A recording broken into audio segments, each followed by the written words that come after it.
और अब देखते हैं कि मौसम में क्या बदलाव है।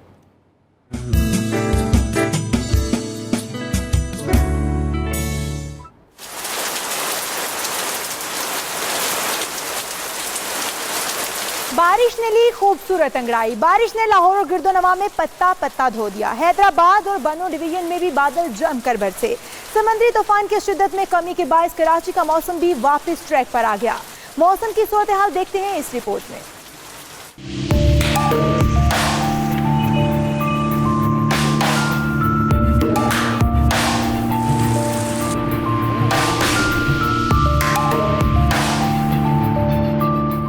लाहौर में बादल जमकर बरसे। आंधी ने भी शहर के दरो दीवार को हिलाकर रख दिया। कई इलाकों में दीवारें गिर गईं। बारिश के बायस शहर का दर्जा हरारत कम हो गया। हैदराबाद और बन्नू डिवीजन में भी तेज हवाओं और गरज चमक के साथ बारिश हुई। महकमा मौसमियात के मुताबिक आइंदा 24 घंटों के दौरान बेशतर इलाकों में मौसम गर्म और खुश्क रहेगा। ताहम रावलपिंडी, गुजरावाला, लाहौर, सरगोदा, फैसलाबाद, मुल्तान, साहिवाल, हजारा, कोहाट, बन्नू, मीरपुर खास, हैदराबाद डिवीजन, इस्लामाबाद और कश्मीर में गरज चमक के साथ बारिश का इम्कान है।